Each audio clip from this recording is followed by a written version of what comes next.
এখন আমরা একটা ফ্যালকন টিউবে সিমেন্টটা ঢেলে নেব 0.5 ml।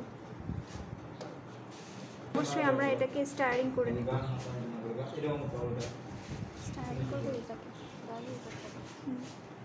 মানে একটা হাত দিয়ে ঘুরিয়ে নেব আর কি ফ্যালকন টিউবটা।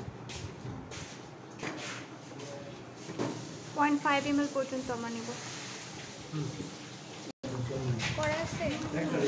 এখন আমরা এগ ইয়ক সাইট্রেট এক্সটেন্ডারটা ভালো করে মিশিয়ে নেব।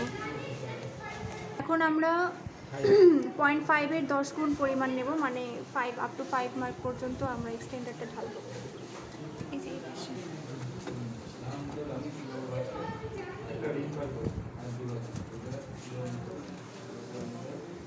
সাবধানে ঢালতে হবে যেন টিউবের গায়ে না লাগে।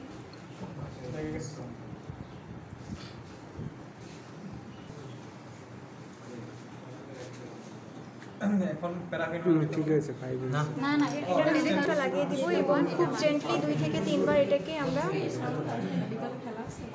স্যার কেমন দেব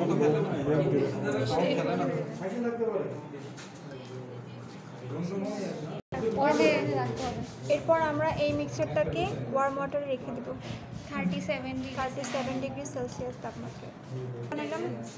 এই এক্সপেরিমেন্টটা ছিল আমাদের প্রথমে ডাইলিউটার প্রিপারেশন করে নেব এবং তারপরে আমরা সিমেন্টটাকে এক্সটেনশন করে নেব।